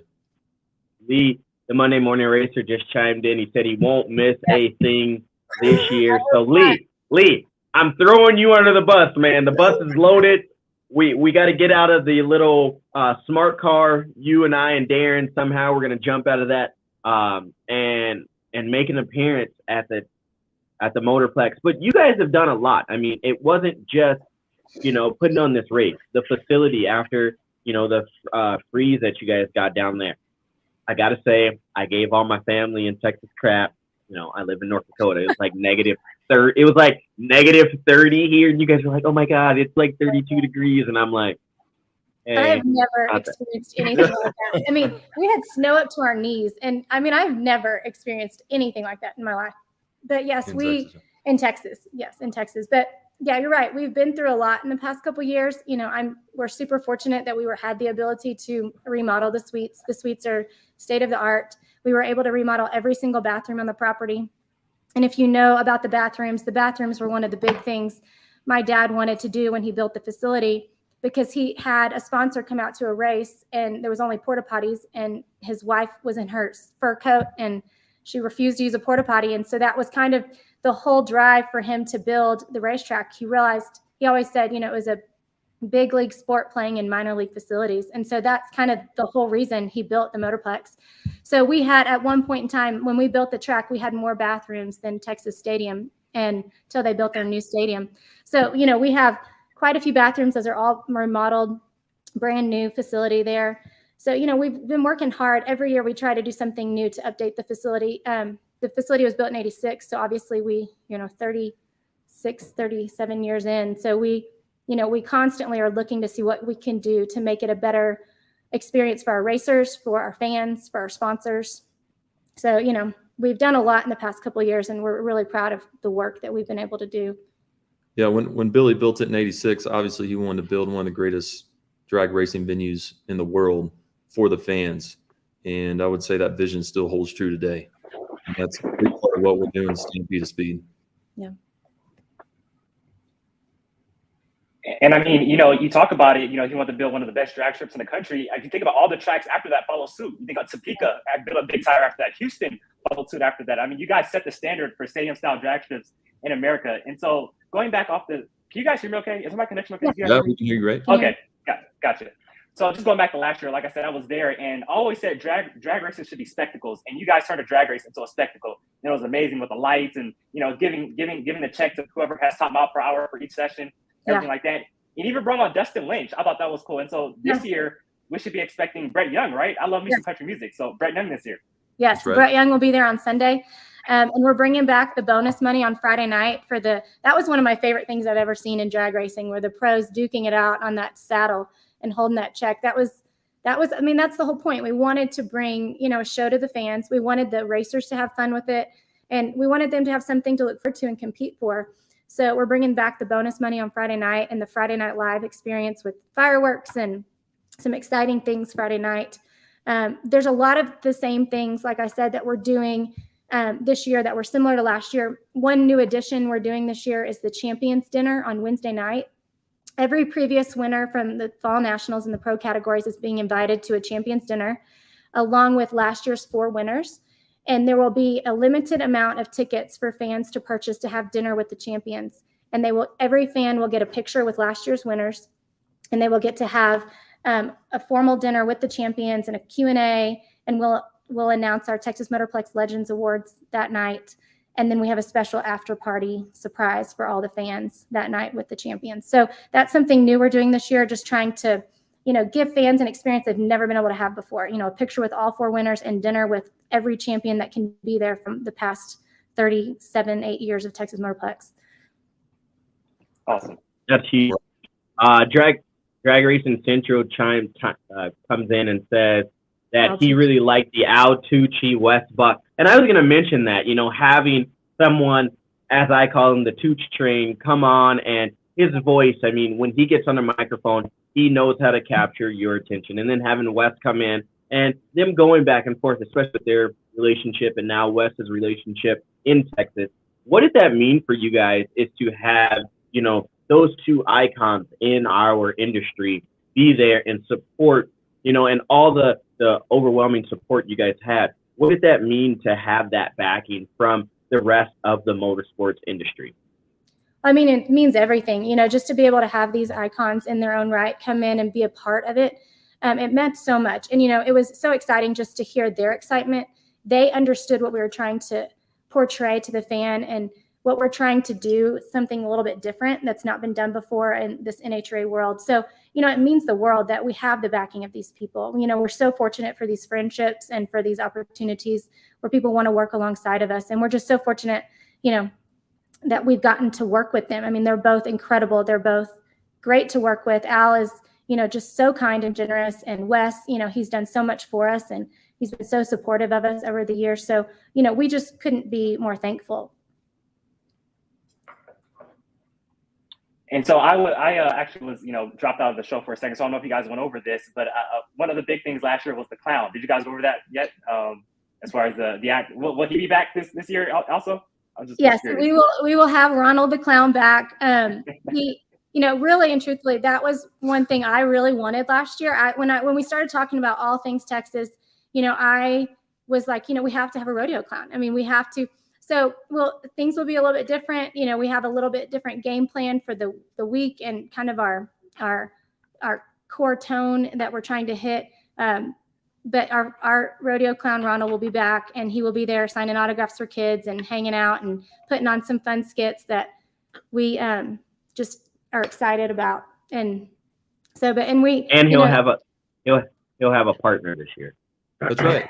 There you go. Two this year. Slam and Sam and Ronald the Cowboy. That's right. That's right. Good. Love it. I'm all for it.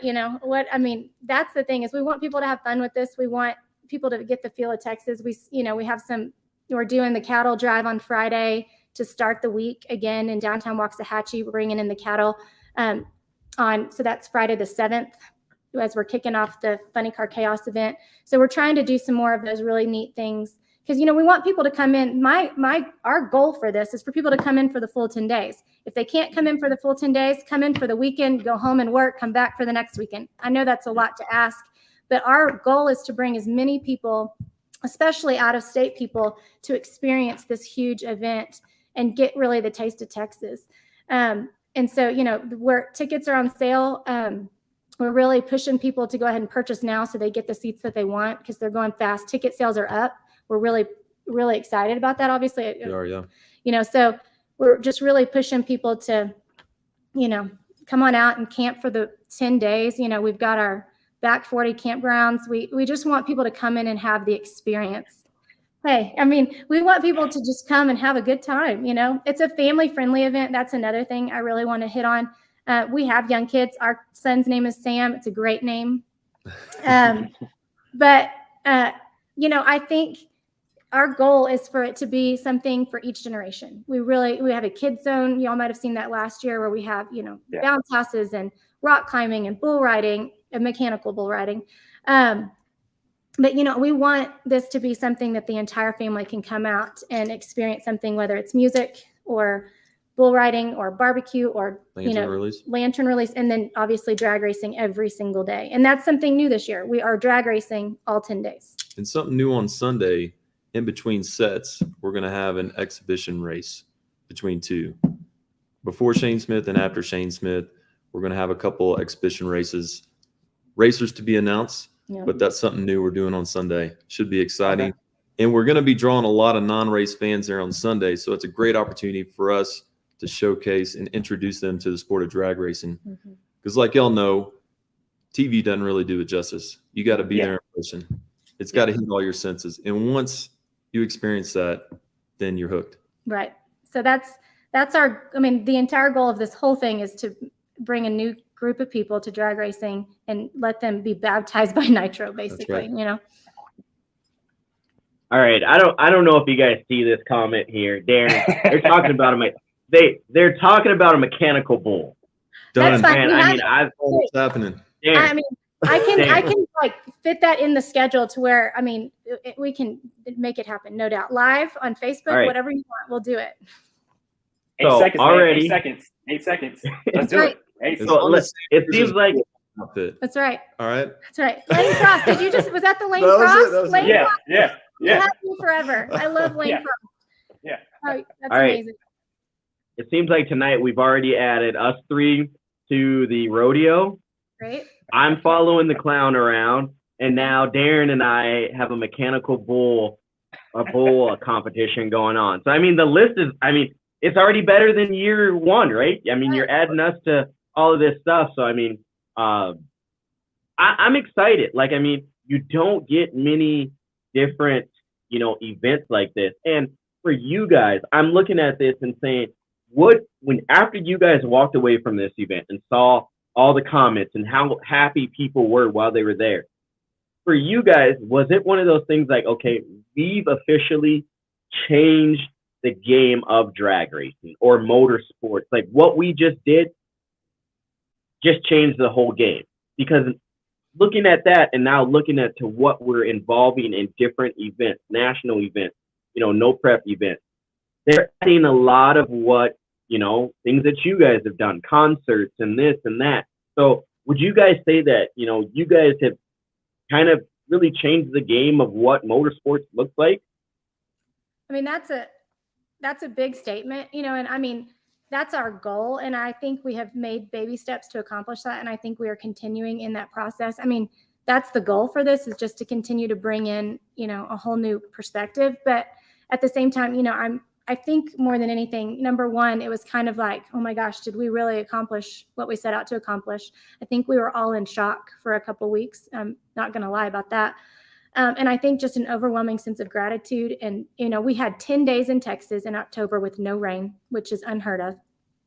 We had, it really is. That was something, when I said I prayed for months, and I'm praying now because we're, less than, I don't even want to know how many days out we are, but, we're coming so close, that more than anything for me, it was just kind of this sense of accomplishment that we did it as a team, that we all just, worked harder than we've ever worked before. We were running with no sleep. 10 days of straight, some of the nights we ran till 2 a.m, so, but I think more than anything for me, it was just kind of a sense of awe and gratitude that we had the opportunity to be a part of this.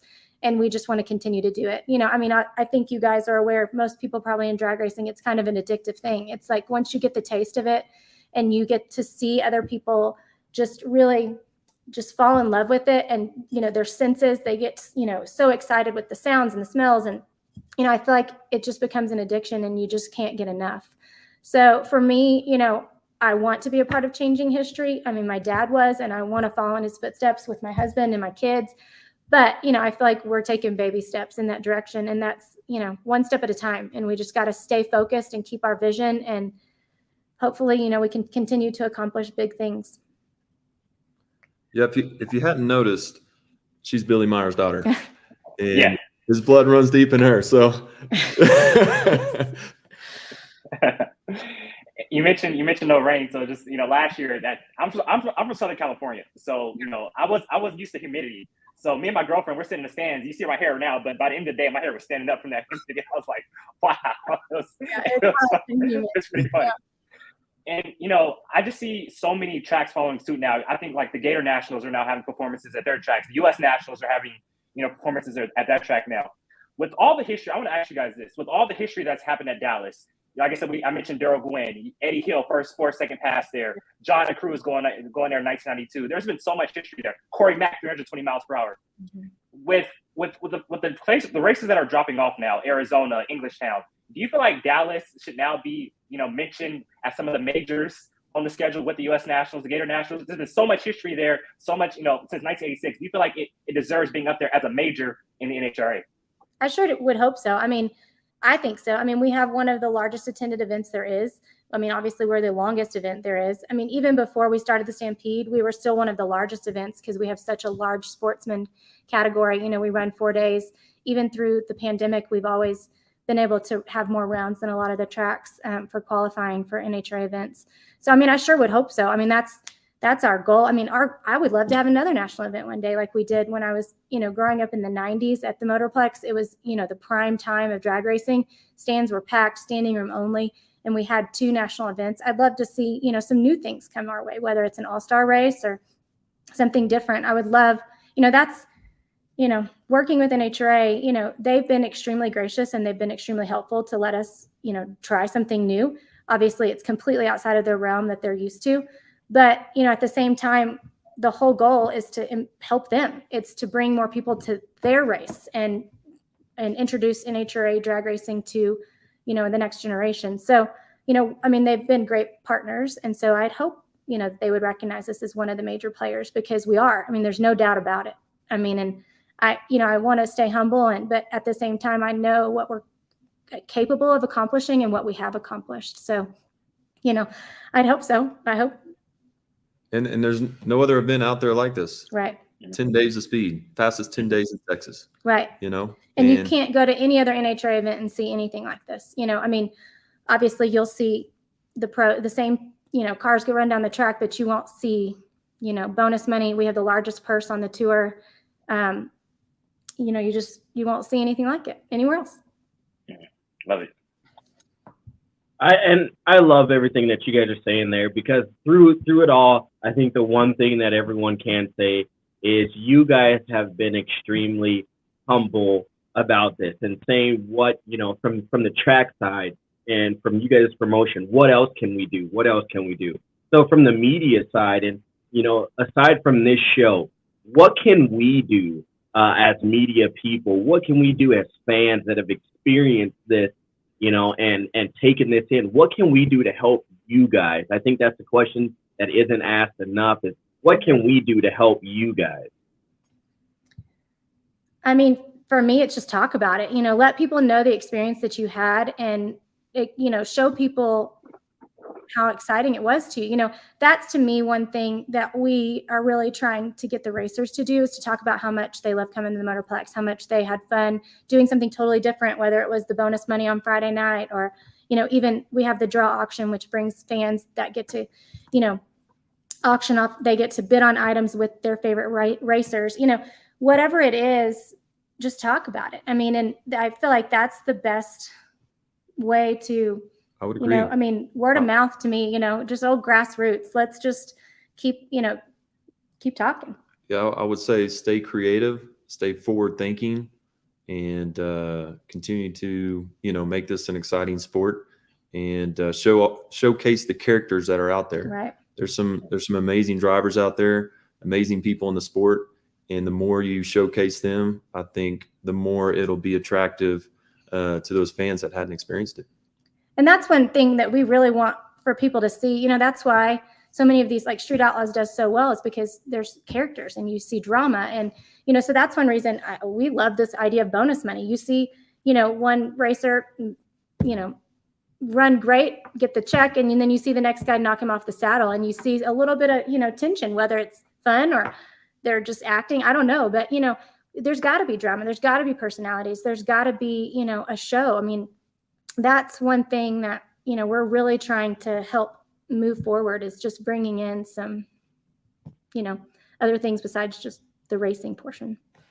But we so appreciate what you guys do. I mean, you guys have been so helpful to talk about it. I mean, after the race last year, I went back and watched every single, kind of recap show that all of you guys did and the posts people did. And I mean, I was so thankful and so grateful that, we got covered the way we did. And, for us, it was just, so exciting, and just, it was a cool way just to end the event, to go back and see other people's experiences and what they got to see that we didn't. Y'all had a whole different perspective. And I'll say this. So I've been a drag racing fan all my life. And after the race, when I walked on Texas Motorplex, I legit got kind of emotional. Just being able to stand on that track, just knowing how much history's been there. I'm not trying to be sentimental or nothing like that, but being able to walk on Texas Motorplex afterwards, it meant the world to me. And so I just want to thank you guys for what you guys have done. And like I said, to make this a spectacle and go above and beyond is super cool. So last year, Don Perdome was inducted into the Texas Motorplex Hall of Fame. Can you give us a little, insight of who might be inducted this year? Can you tell us at all, or no? I don't know. That's a good question. I'd have to ask Warner. We have 2 people to nominate. We haven't made the announcement yet, but it will be coming. It's exciting. They're both friends of ours. One of them is a dear, dear friend I've known my whole life, and has been very impactful in my dad's career and in just drag racing history. So that will be coming soon. I'll give you guys something, look forward to, but that will be coming soon, and that will be announced. And we've talked to both of them, because we've been inducting 2 people, a racer and a non-racer. Yeah. And I talked to one today, actually, and it was a great conversation. I got a little teary. It means a lot to us. These people that we induct, I mean, they're very important people in our lives, whether it's somebody that my dad's been good friends with, or whether it's just been somebody that's done something incredible at the racetrack.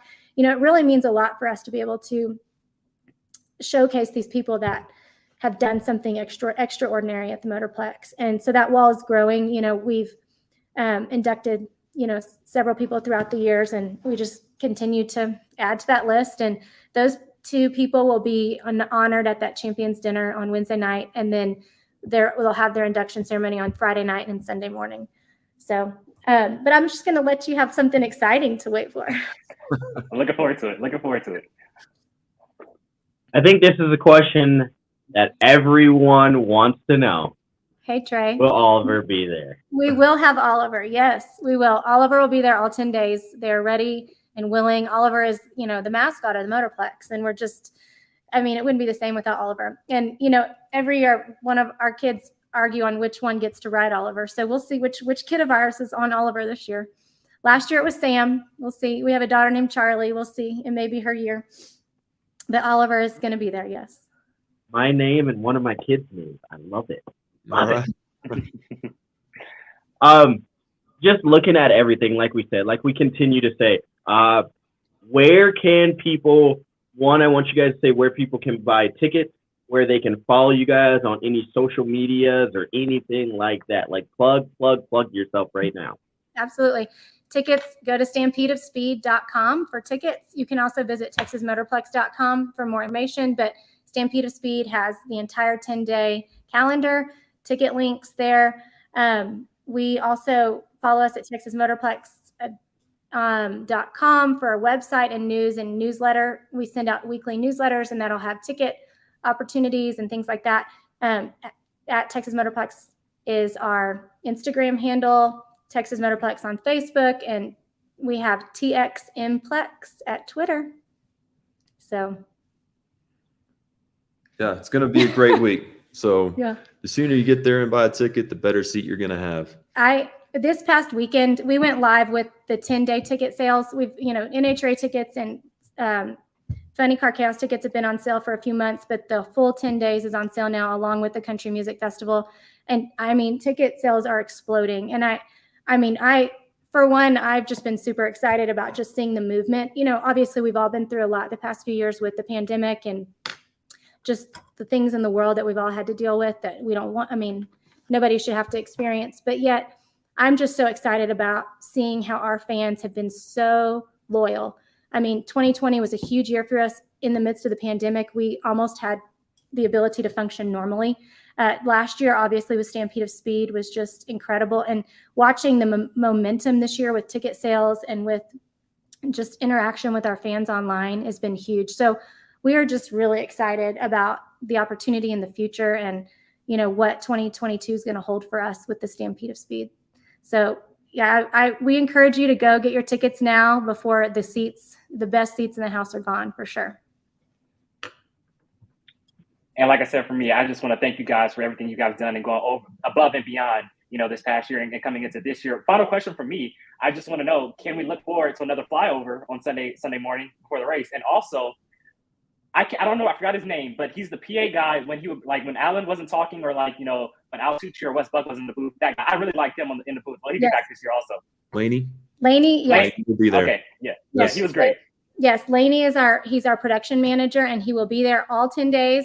He's become the voice of the Motorplex, and he is going to be there along with Joe Costello. We have when y'all talked about Al Tucci and Wes, we have some exciting announcements coming with some of our announcers and some more things. So it's not everything's announced. I mean, the big days are announced, so you know what you're coming for, but we have some little secrets popping up along the way that we're excited to announce. So everybody just stay tuned.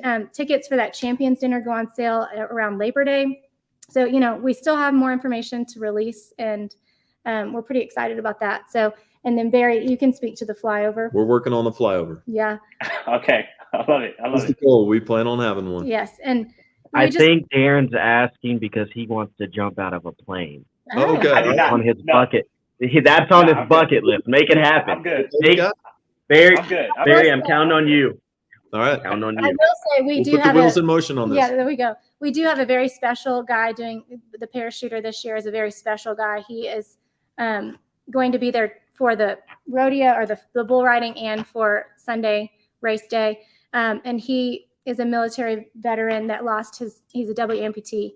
And so he is going to be jumping, and it's very emotional. It's a special moment just to watch because what he's done for our country, and then we can honor him and just be so grateful that we live in the great United States of America. So it's a very special moment. And so we're excited to bring him in and to have him be with us. That's awesome. I do not want to jump out of a plane. Stick me on a horse. I don't either. Stick me on a horse and let me fly the American flag like the one lady last year. Like I'll do that. Yeah. All right. Yeah, let me do that. Yeah, Okay. I'll do that. We'll work on that as well. Come on, Darren. Come on, Darren. You got to live a little bit. I mean, they already got us getting on bulls. I mean, might as well jump out of a plane too. Just do the full circle. But and like I said, I mean, for me, my brother lives in Dallas. My mom and her family are all from, Houston area. So coming to this track, it means more to me than, I can honestly say, because I have not been yet, but it's on my list to do so. But for you guys, like you said, I think you guys have changed the game of what drag racing, and what the weekend looks like. You guys are putting on a full show from start to end. I mean, I had Lee blowing me up, man, get here, like figure out how to get here. Every day last year, I'd wake up and it's like, get here now, like get on the plane, whatever you got to do, make the drive, make the trip. So, I mean, to anyone that's listening to this, you're going to listen to it, dude, do it.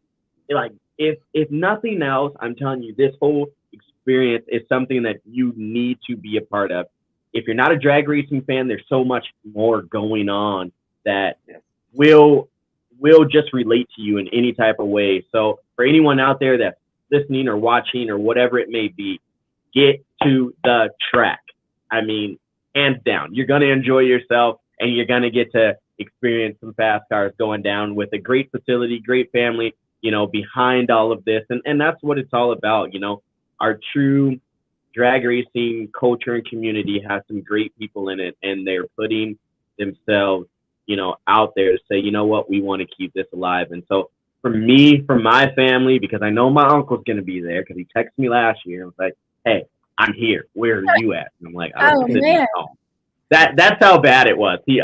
I got him a ticket to go and I didn't end up going, but get there. And to you guys, I mean, you guys have my email. If there's anything that I can do to help, like I said, I'm going to make this work this year. I'm going to, my schedule, I'm going to say, hey, I gotta be in Texas.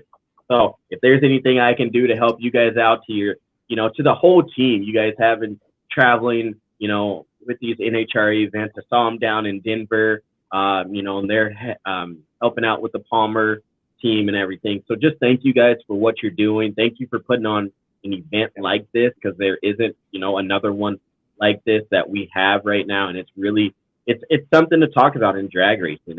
It has changed the game. So I appreciate it, but I'm looking forward to it. I know Lee's probably going to text me and be like, man, why'd you sign me up to be a rodeo clown? Because, Lee, we're going to dance like you danced at PRI. I'm calling you out right now. Darren, you get there. We're going to dance. We're going to have paint on. We're going to have microphones. We're going to do it up.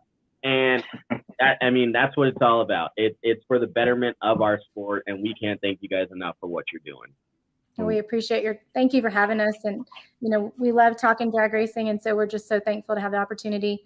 And we can't wait to see you guys in Texas. Just, we need to have our own little hoedown when you get there. Yeah, we're thankful for y'all, and can't wait to see you. Y'all are great stewards of the sport. Mm-hmm. And honestly, that's what we feel we are, is we're stewards of the sport and the track. And let's keep that going. So thank you guys. And Bobby, I'm saying this now. We're doing a podcast from the Motorplex this year. Oh, for sure. Tuesday night from the Motorplex. I don't know what's going on Tuesday night, but we will be there. And if we're not there, we're going to be square, but we're going to be there. What's Tuesday night? Tuesday night is the Pro Mod Top Alcohol Top Dragster Shootout. So it'll be a perfect opportunity. Come on. Perfect. So there it is, Bobby. Bobby, you lost control. We're going in. It's the truth. We got the perfect spot for you. We'll set you up in the tower. We're ready to have y'all. There it is. Thank you guys. Again, Texas Motorplex, you guys be there. We appreciate you guys so much. And thank you for your time here tonight.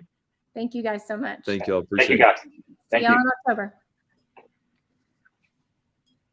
Get your CompetitionPlus.com apparel today. Whether it's our nitro-burning funny car design or the vibrant door slammer design, we have the swag to show you are always in the know. Get yourself a hat too. And we know not everyone enjoys wearing a mask, but if you must wear one, at least wear a good-looking one. Check out the new CompetitionPlusApparel.com for the latest from the place where you have trusted for your news on the internet for over 2 decades.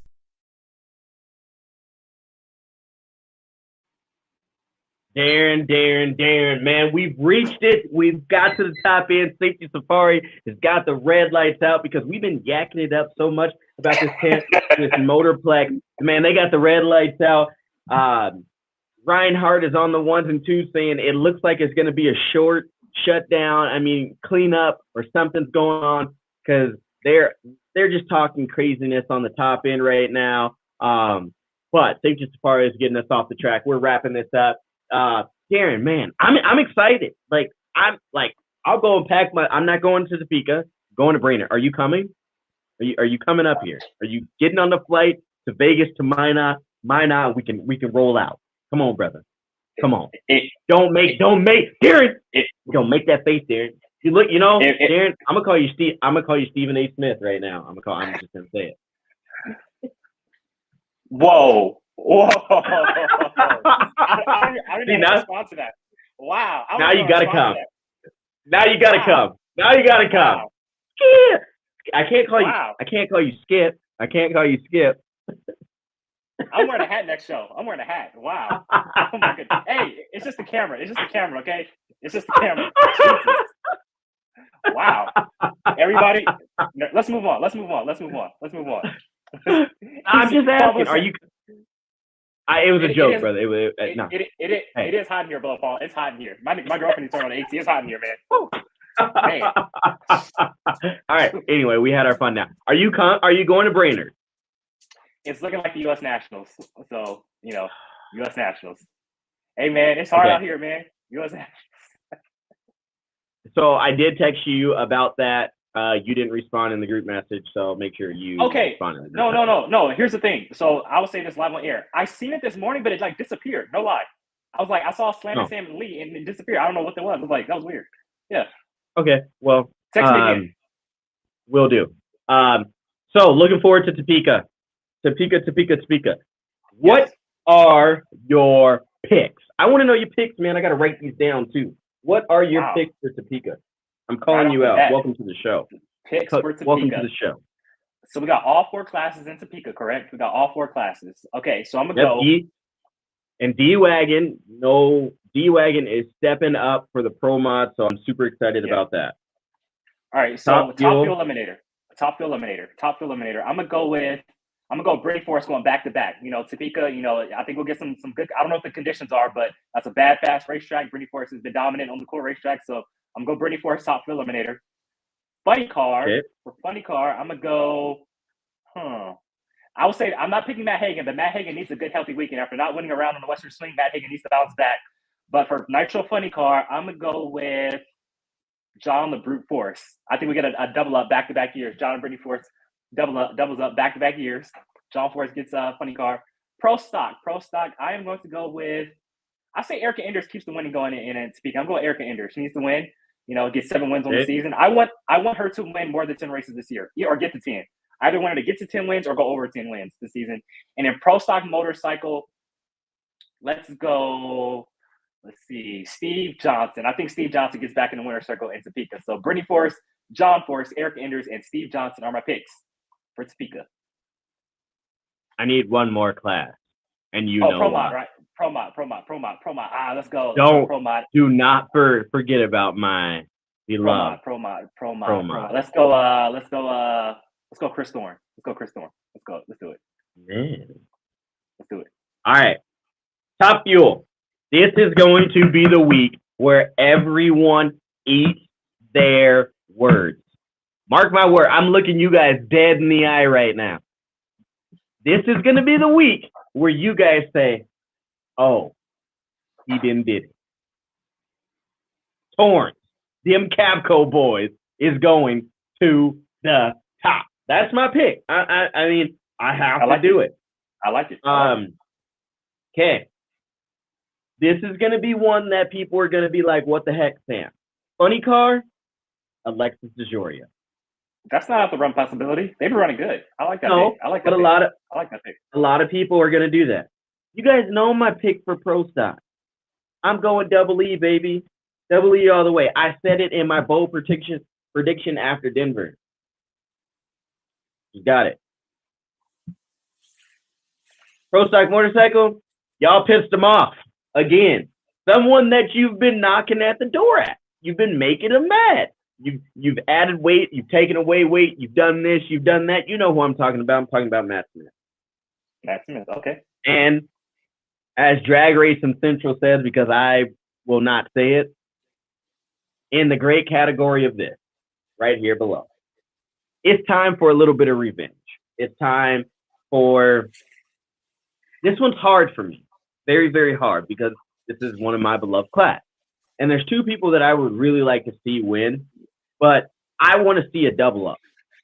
And I want to see a father-son, even though they won't be on the same stage together, I want to see it. I'm going Tricky Ricky. Ricky Smith. I like it. That's what I'm going. Now, I don't like to bet against my boy.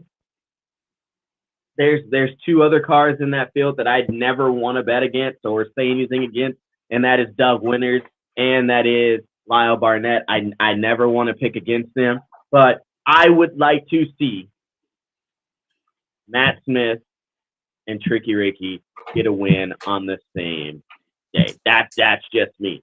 So I've got Torrance, Alexis DeJoria, Erica Enders, Matt Smith, and Tricky Ricky Smith winning it. Boom. Don't care what you guys think. You guys, if you want to see my round-to-round picks, go on Twitter, because I'm tweeting it out every round. I'm picking it. So that's that. You guys, if you want to get a part of this little fan pool thing that we got going on, drop your who you like, what you like in the comments below, and we will talk about that. Darren. Yes, sir. Reach that point, man. We've got to the top end. Amanda Busick is waiting to talk to me because I went, as Alan Reinhart would say, to the top. And I am getting that #1 qualifier hat tonight, so I'm standing alongside of Amanda Busick here. But before I give my speech and my goodbyes to everyone out there, Darren, where can the good people find you? Where can they follow you? And where will we see you next? You'll most likely see me next at the U.S. Nationals. I believe that'll be my next race on tour, the Big Bill, the U.S. Nationals. Can't wait to get out there. You can follow me at American Hot Rod ENT on Instagram, American Hot Rod Entertainment on Facebook. Subscribe to American Hot Rod Entertainment on YouTube. But, got to rep the Competition Plus here this weekend. Comp Plus, there we go. Competition Plus. But thank you guys all for, allowing me. Thank you, Bobby, first for allowing me to be on here for second week in a row. Fill in for the Monday Morning Elite Craft, your original host for this show. So it's been a fun 2 weeks. I've been happy to fill in for him. And so look forward to watching the show next week and for whoever you guys have on as a guest next week. It's been fun these last 2 weeks. And hosting the show with you, Sam. Sam, you're a great host, man. It's cool doing shows with you. You're a fun dude. Man, I appreciate that. And please don't take my joke. That was a joke, 100%. Oh, no. 100%. It's all good. Like I said, it's just the camera. It's just the camera. It's all good. It's all good. But thank you much. And for me, you guys know where to follow me. I talk about it in and out every weekend. Slam and Sam on Facebook, on YouTube, Outlaw Performance ENT and Outlaw Performance ENT on Facebook and Instagram. So please go over, hit that like, subscribe. We'll be dropping more content for you guys. Stay attuned to the Twitter under Slam and Sam because I'm tweeting a lot more because Lee got after me about that. But to Bobby Bennett, the boss man, the whole Competition Plus crew, we appreciate you guys for signing in to our lovely guest that we had on tonight, Mr. TJ Coughlin, and to the Johnson family over at the Motorplex. We appreciate everything that they do. To Bobby Bennett and everyone else, you guys keep the pedal to the metal. Hey, Sam, real quick. Hey, real quick. I'm sorry, man. I'm sorry. I got to ask you one thing. Before you leave, you got to do one thing. What? We got a comment from John. You got to do it before we leave. Jigs. You got to do it one time before we leave. You got to say jigs one time. You got to do it. And with TJ Coughlin from Jigs. There we go. I didn't mean to cut you off, but you got to do it. You got to do it. So, yes, that is it. Yes, see, there it is. Right there. We're getting some more comments. 2 names. Force, Smith. It's in the Smith thing. Slam and Sam signing out. To Monday Morning Racer, we will see you next week, man. Thanks for chiming in. Oh, Darren's got the pup. So to the pup, to Darren, and everybody else, you guys keep the pedal to the metal, and God bless. In the race for quality, there is no finish line. Jerry Bickle Race Cars is a one-stop chassis shop for drag racing performance parts and race components. For over 50 years, Jerry Bickle Race Cars has been an essential part of racers' plans for building world champion race cars. Our parts department is stocked with every part a racer might need. Log on to jerrybickle.com for more information. We build anything with doors. Jerry